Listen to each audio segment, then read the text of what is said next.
www.voiceofcongo.net. Hi, this is Nathalie Makoma. Please watch The Voice of Congo #1. Toute peine mérite salaire, mais le manque de professionnalisme doit être sanctionné. Voice of Congo, si t'as pas professionnel, donc chapeau, Bolanda. Acteur, musicien, artiste en général, on s'appelle. Et puis que Jésus, ce qu'on a donné paiement, c'est une Voice of site Oyo Mungongo à Congo, et ça déjà message. Toujours le baba réalité. Voice of Congo, et ali power, et ali esika bato bazwa information ya malamu pe ya solo. La Voice of Congo. Ah maman, Voice of Congo. Là on a besoin de passeport. Peut-être la Voice of Congo, la représentant Keba. voiceofcongo.net, news en real time. Voilà mesdames et messieurs, merci encore Nandenge Boza, scotché sur www.voiceofcongo.net à travers votre magazine Plus 243. 55 ans déjà depuis que la RDC est accédée à l'indépendance. Le lot tout le monde a ndekofumuto toye to connaît ko tunaye assez la biso approche politique lecture depuis 55 ans il y a indépendance de la République démocratique du Congo lecture nini azosa la biso sur le plan politique amboka. Voilà mesdames et messieurs, to kindaki to mona ki ye passé lecture na ye a pesi ba suggestion na ye pe a proposer ba solution na ye na 55 ans il y a indépendance oyo bandambo kezwa avantage na ba désavantage peut à proposer ba solution et puis to chitaki concernant toujours discours il y a chef de l'état ou il y a salaki la nation lors il y a à l'occasion toujours il y a 55e anniversaire il y a République démocratique du Congo. En tout cas mesdames et messieurs, je vous convie de suivre la lecture il y a Fumuto Tobasanga où il y a président il y a 3e voix Makamuni na lobby. Suivez. Bonjour Fumuto. Oui, Fumuto, les Lomboka, 50 ans, 55 ans, il y a accession, il y a indépendance, il y a souveraineté, il y a en tant que politique. Est-ce que analyse nous ça la politiquement, il y a un Mboka? Bon, on a lobby que les âmes malam, les âmes abé, processus yo, tokota, na koloba makamumine peut-être, comme le concept. Est-ce que tu as l'ipanda indépendance ou bien tu as décolonisation? Indépendance ali eloko eza ko se suffit na yango moko sans que biloko mususu esunga yango na kozala na yango. Est-ce qu'on a un état indépendant à travers le monde? Non. Parce que même riche a dépendant de pauvre, même patron a dépendant de mon amsala na ye. Les États-Unis d'Amérique sont indépendants parce que sans les autres pays, à cause de la superpuissance mondiale. Le concept a été mal engagé. On ne pouvait pas parler de l'indépendance parce que quand on vivre l'interdépendance, on ne peut pas trouver un pays qui n'est pas interdépendant vis-à-vis de notre pays ou dépendant de notre pays. Parce que Moutoumoko a cause de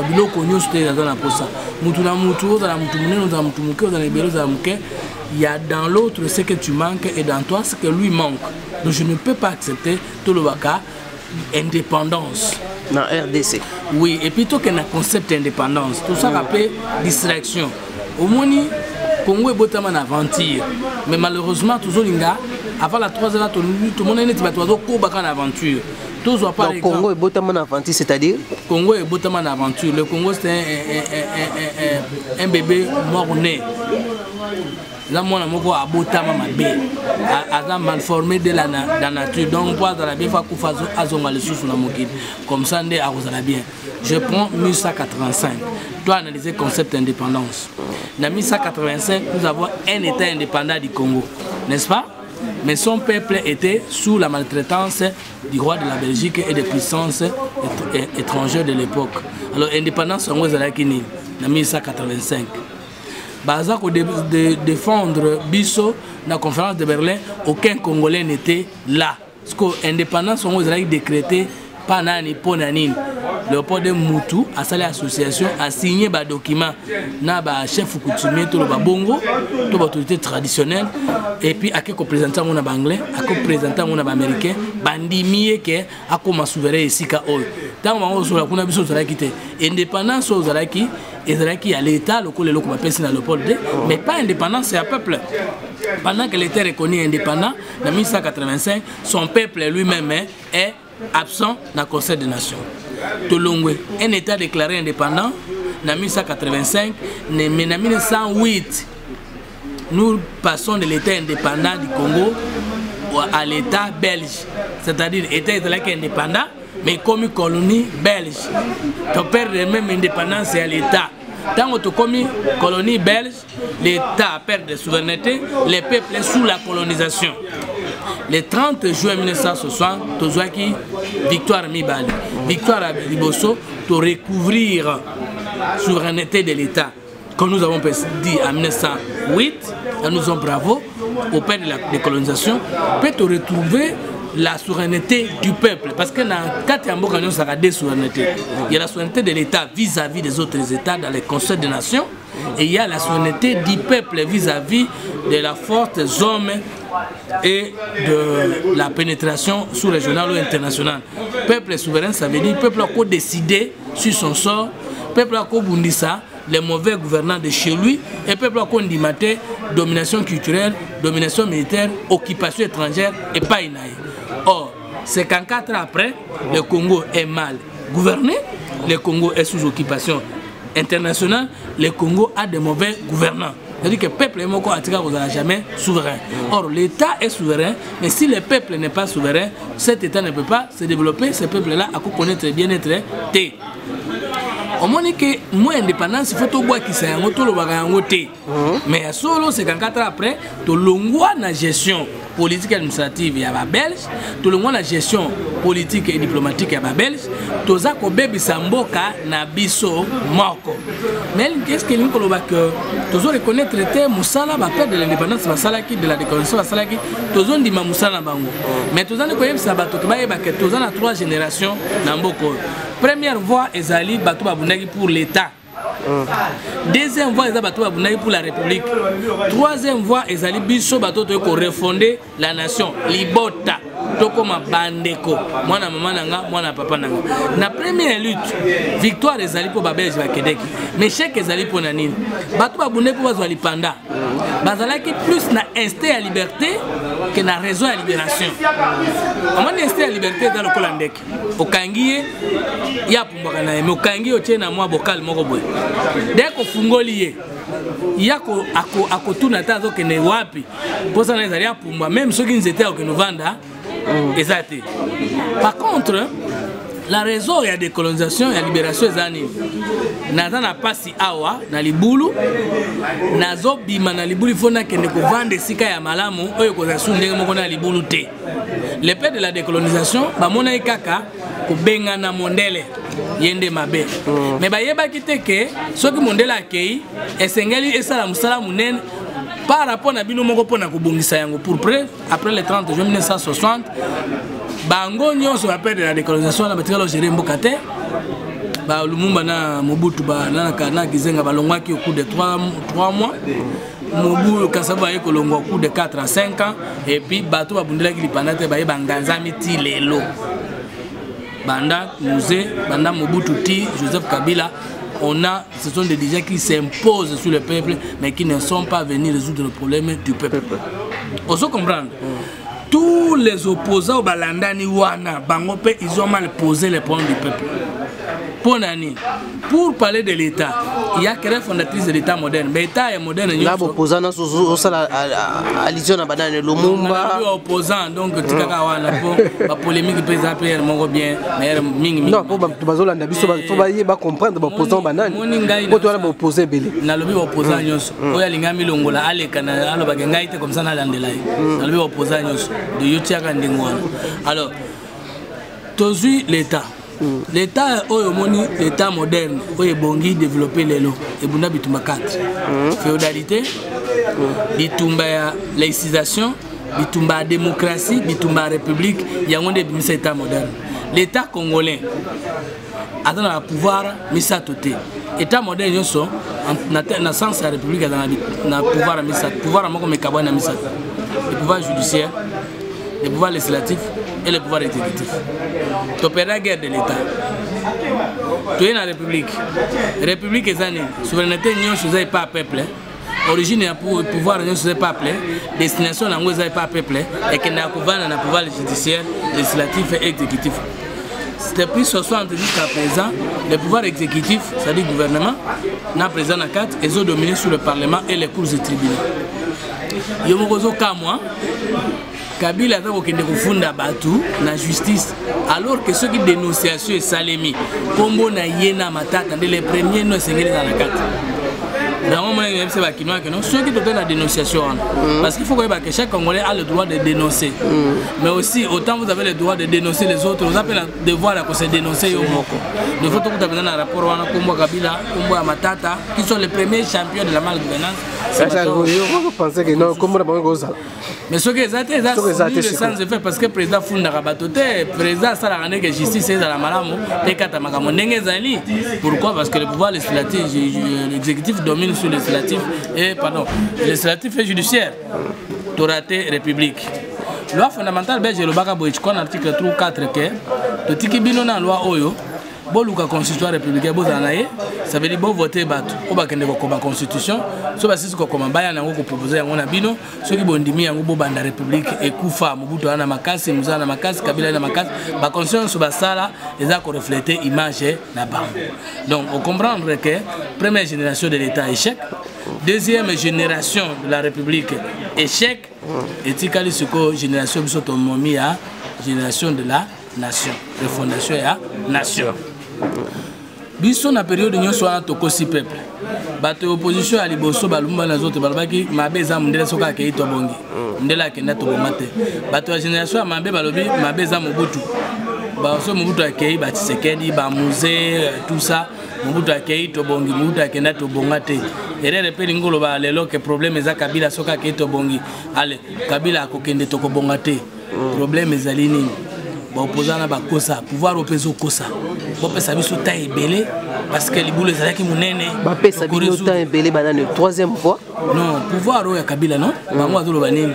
Les trous étaient profonds, il faut du temps. Il m'a tâtonné, ndenge ni bako kende ba le Canada 2016 pour la nini projet na bango en société en 2025. Na ba opposer ba lobby que ceux qui ba na pouvoir ba ko bongisa. Na ba to ba lobby ceux to vandi si bango ba ko bongisa ba ko si peuple. Biso troisième génération, il faut dire la vérité au peuple. Et vérité, on est un révolutionnaire congolais. Révolutionnaire congolais, c'est qui? Autant à Kombote, Yoka Makanis.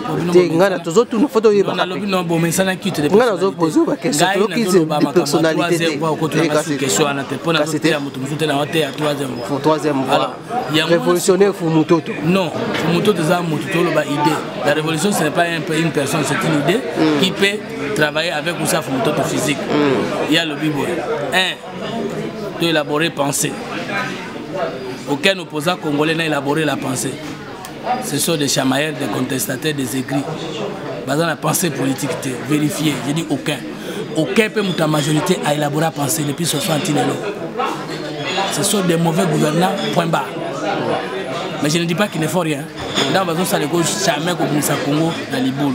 On ne peut pas chercher à chasser le pouvoir, le remplacer et résoudre un problème dont on n'a pas bien posé. On ne peut pas non plus qu'au Nganzamana pouvoir pour prétendre résoudre un problème dont les défis ne sont pas connus. Je vous donne un exemple. Ministre à la place au Kosabiso, voici les séquences de l'émergence de la RDC. De 2015 à 2030, nous négocions les statuts de pays émergents. De 2030 à 2035, le Congo devient un pays développé. Et comme critère, la croissance du PIB. Mais c'est grave. L'Inde a un pays à revenu moyen, intermédiaire, c'est-à-dire PIB par tête d'habitat et les $. Brésil, la même chose. Mais Bamboke Belé la même chose. Est-ce que Basiba comment la statue wana oye azoko sabiso awa? Alors qu'est-ce qu'il faut pour le Congo pour la pays émergent? C'est pas Kinshasa qui émerge, c'est pas les ministres qui émergent, c'est tout le peuple congolais, c'est toute la nation congolaise. Il faut par exemple, on a bengi des filles. Aux opposants, aux amateurs la majorité pour le Babalabala nous c'est tout tonga pombo canabiso ezala na dimension ya pays émergent eza ba kilomètre autant 3 millions. Bambongo pona par kilomètre eza autant donc fois 3 millions bongo il faut autant.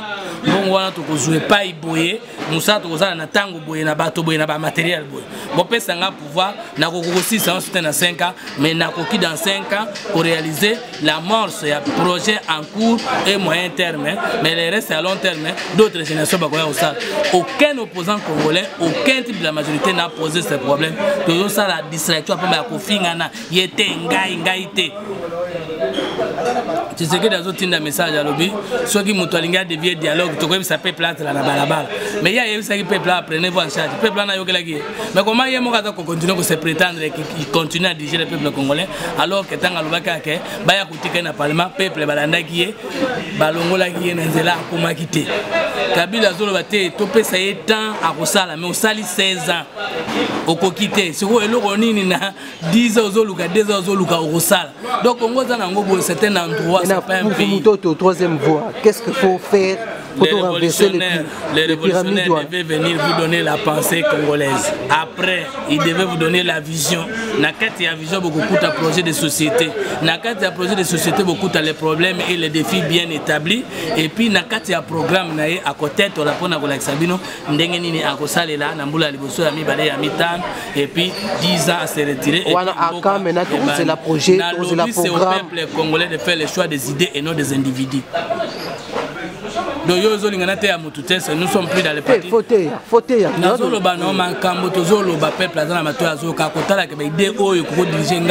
Parce que ce qu'a poni muto salaire, muto na ko kufa ku demanda o supona ki muto suki lengeni. Muto na ko recevoir o pona ki muto suki ndeni. Omoni bolo ngona kita personnalité. Ngana sina yebisa bino tinga na kufa on sala muto te. Na on appelle disciple muto te ngati na kufa. So ko kufa na kufa nza. Or tana nga kufa nza leseli. Donc c'est pour vous dire que mboka na biso na to sali débattre. Or mboka sona wo sali débattre c'est beaucoup bon sangote. Ngana mpona ndima mutoza kanda pour république za Tshisekedi za la musique tumbe za la musique il faut na sana y débat. Ce qui a convaincre ngande na voter. Mais ba ko dévier ba ko tirer ba élection, ba ko dévier ba ko fingana. Ba ta pouvoir na ba ça distraction à Pamba. Donc le Congo mérite un débat d'idées. Le Congo mérite un débat de projets de société. Le Congo mérite un diagnostic bien posé. Parce que comment médecin retraité on a évité maladie. Bon dis-moi, na Kabila na Tshisekedi na la kisa biso malade ya Congo. Na côté ya balaba. Malade ya Koto na côté ya logement. Solo mingi faut projet ça, ba projet peut monnaie na mboka na biso mais en application. Non, on est dans ba projet te bino bo salaire. On a politique à différence. Il y a différence entre pensée politique, doctrine et pratique politique. Ce qui muto Alexis Kabila yibiri ngolo bateke, yeso ka jira ko yibate. Yeso so mona en Amérique ba go beta campagne, c'est mal insultant celui qui gouverne. Non balobaka, question à chômage, il y a procédé boy. Moi à sa place, j'aurais procédé boy. Question immigration, il y a le biboy. Moi à sa place, j'aurais fait ça. Ce débat n'existe pas au Congo. Et c'est ce qui fait que tous en retard. Biso pour la biso aller, on fait les points de presse, on fait les lectures des médias, on se conteste. Bata pouvoir ton ganzama, nanko, bata position, to finga bango. Non, il faut sortir les peuples congolais ces bêtises là. C'est pourquoi ça dit que 53 ans, 54 ans, dépendant on a pas politique va se retrouver biso peuple congolais to bénéficier. Biso tango to bundaki bakoko na biso babundai pona kozali pala basoda batalaki te mais ndenge ne commence chaque le 30 juin défilé de militaires pour nous dire quoi honneur aux militaires et non au peuple congolais. Lumumba zona kina Kasavu pona nini Kasavu bakumi si communauté internationale na Belgique ke bangoni ba pesi biso lipanda. Lumumba yete ngana ko pesa lokumu na peuple congolais pour bangoni babundi. Siko Kabila Mobutu tango basala ka fête indépendance ba pesa ka lokumu na peuple mutabundai to basoda. Et basoda ngo bo pesa bango lokumu bo futa bango combien. Donc ce qui s'intervention dans la masolo mibale. Mbwana ngafu mutoto. Auti kobela. Na bengi vétérinaire pour ba soigner. Kaka ko tuba 3 tonga senga $45. Mbwana ngafu mutoto budget na ye eza $7 par jour. Multiplié fois 30 jours. Mbwana nga simple mutu muto papa maman nous sommes un peuple pauvre surtout na langage ba congolais ba benga mutu pauvre. Soko 8 zwana 6000 mbwana nga liaka par jour. Fois 30 jours, ça lui combien? 5 000 fois 30 jours. Ça donne 150 000 au moins. Vétérinaire qui soigné à $45 pour soigner pour la tongami sat. Na zimbo na ngana malade 3 fois, aujourd'hui qu'on a 150 000 $150 plus 3 fois malade, 2 fois malade et $100. Donc les chiens de Fumutoto méritent un salaire de $300 par mois. Mais militaire au juillet aussi mbisi monduki olobine soko moni moninga bete masasi soka moni yo kufa kufela mboka ozo futer $70 moins que les chiens de Fumutoto. enseignant le bien tangi ça moi na yaka na classe na 12h ozonga na 15h son professeur to yaka na 8h ozonga na 12h au foot ay 100 000 un pays à dimension continentale ozomona penza premier ministre azolo bake notre budget recette propre za 6 milliards mutu moko ta siliki ozomona dans un pays un président de la République Kabila en 2007-2009 je suis mal entouré après 7 ans de pouvoir mutu moko ta siliki le président Obama me quand on sa déclaration que il est mal entouré après 5 ans de pouvoir soka loi d'éducation à 13h peuple américain ba kolongola na 15h ba autour mais monsieur yo senga ki biso mandat on gérer biso donc vous avez un entourage d'où tu vas quitter le pouvoir. Oso yoka mutumongo lokola matata a déclaré que 2012 le chômage est à 51%, ngai na 2014 na réduit rango de 8% comme 43%, mais il dit lui-même qu'il crée 100 000 emplois par l'année alors que moyenne la demande y emploi est à 2 millions de demandeurs d'emploi. Donc dans 3 ans, bato 6 millions basenga ki misala. Il y a à 300 000 emplois, plus le chômage, choc et chômage à chaque année passée. Donc, moto a vu 300 000 sur 6 millions. Donc, éthique à l'époque, d'après ça, 100 000. Ce qu'on a dit, c'est 100 000 par année, 6 000 dans 3 ans, emploi 6 millions. Donc, 6 millions moins 300 000 à Pessi, totika na chômage chaque année sans compter l'ancien stock 5 700 000. Mais il dit qu'il a réduit encore en 2005 la courbe du chômage à 39%. Le peuple existe. Pourquoi moi je dis que le Congo n'existe pas? Et le peuple au Congo n'existe pas. Le Congo c'est un endroit. S'il y avait un peuple au Congo, on ne peut pas tolérer des choses comme ça. Aucun peuple du monde ne peut tolérer des choses. Mais vous avez un homme politique. Qu'est-ce que vous avez dit passer un message dans le peuple congolais que Bazoko Sabiso, nous devons revendiquer au Congo Sawana. Nana combien de temps à niveau politique? Tu peux sonner comme politique mboka na ngako bakocha maseki boete. Bakocha maseki boete ngana zaka mutu na zobunda. Nkolo peuple apesa nga chance na komata na ko imposer la justice au Congo. C'est ça le problème. Deuxième chose, na mboka na biso awa. Ozali komona normal que tozali na mboka oyo ya malunga boye. Mboka oyo ya lokumboye. Balo bana biso tozo kende dialogue pona koloba makamba sécurisation. IDPS na Kabila bayokana bayebisa biso sécurisation enrôlement des majeurs nani ni mususu wana bazolo passation du pouvoir. Mais quelle blague. Donc ce Kabila le monde pouvoir il faut mboka en insécurité. Il faut que nous bonde la que papa poti kabiso calme et IDPS ça zo même courage à koloba biloko ndengwana. Nous ne sommes pas un peuple, donc nous ne sommes pas capables de disposer de nous-mêmes. Alors, nous avons une parenthèse, avant aussi que la communauté internationale peut intervenir dans le dialogue, tout le monde peut discours chef de l'État. Est-ce que c'est important? C'est moi qui a aspiré à la confiance dans le chef de l'État. Le discours a tendance. La communauté internationale intervenir s'il y a dialogue pour que tout ça l'accord politique, on va respecter, tout le dialogue, tout le concertation. C'est accord politique pour que Pesa Kabila pouvoir faire tout ce qu'il veut. Donc je soutiens le point de vue de l'IDPS, de l'INC et du MRC lorsqu'ils disent qu'il y a s'il y a dialogue la communauté internationale. Je soutiens parce que au moins n'ingai combat na ngazali ma bene na ko beta yango olamu na ko tika yango ta Kabila sai mulamu na ko betere maboko muso sai mabena ko telemela et ba to balobaka nini position na banate parce que ces gens n'ont pas la conscience nationale. La conscience nationale n'est pas partisane. La conscience nationale est sacrée. Elle travaille pour les biens de la société d'où qu'elle vient. Mais la conscience partisane est diabolique parce qu'elle ne défend pas les intérêts. Moi je ne suis pas nous trois de idéologie, nous avons idéologie na idéalité. C'est-à-dire nous défendons, nous prenons les argumentaires pour entourer les biens, mais nous ne prenons pas les argumentaires pour défendre l'intérêt. Tu vois, les socialistes défendent un groupe d'intérêts et ils élaborent les idées pour défendre ces intérêts-là. Les libéraux, la même chose. Mais plutôt qu'il y a des valeurs qu'il faut entourer. Et ces valeurs ne sont pas seulement pas dans la troisième voie, ils appellent la gauche, ils appellent la droite, ils ont la société civile, ils ont la Mindele, ils ont la Batoumine, ils ont la Milaï, ils ont la Mikouse. Donc, ce qui est, il faut qu'on dise Mayango. Un courant de pensée n'est pas élaboré pour protéger un intérêt. Un courant de pensée est élaboré pour accéder à un ordre de connaissance et de valeurs. Et ces valeurs ne peuvent pas toujours venir de celui qui a généré un courant de pensée. Ça peut venir même d'un fou. Attends aux autres à fou. Pourquoi le Bamako ne peut pas instruire?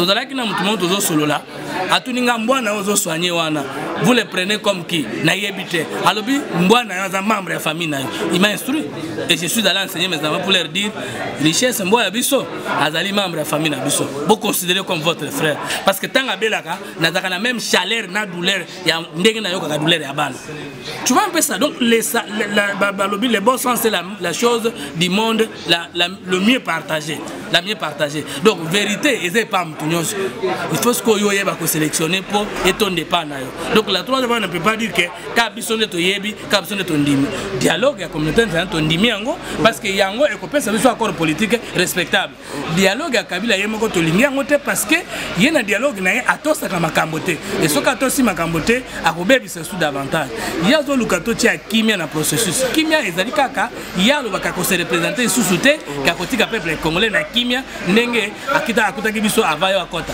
et toko de crisper climat et sili mais ce qui est sali que toki nena yeko solo mais tozo sur quoi parce que enrôlement de majeur eza ko relever la compétence seni financement des élections et le ministère du budget et des finances et sécurisation du processus et le ministère de la défense affaires intérieures et servir à sécurité bango na bango siko soto lengo na accompagnement au nom de la communauté internationale mais il y a ministre des affaires étrangères alors que 10 ministres des Congolais de l'étranger azata na crédit budgétaire si azala ministre wana azakane na mbongo l'état tshela ete asa makela na télévision ya pamba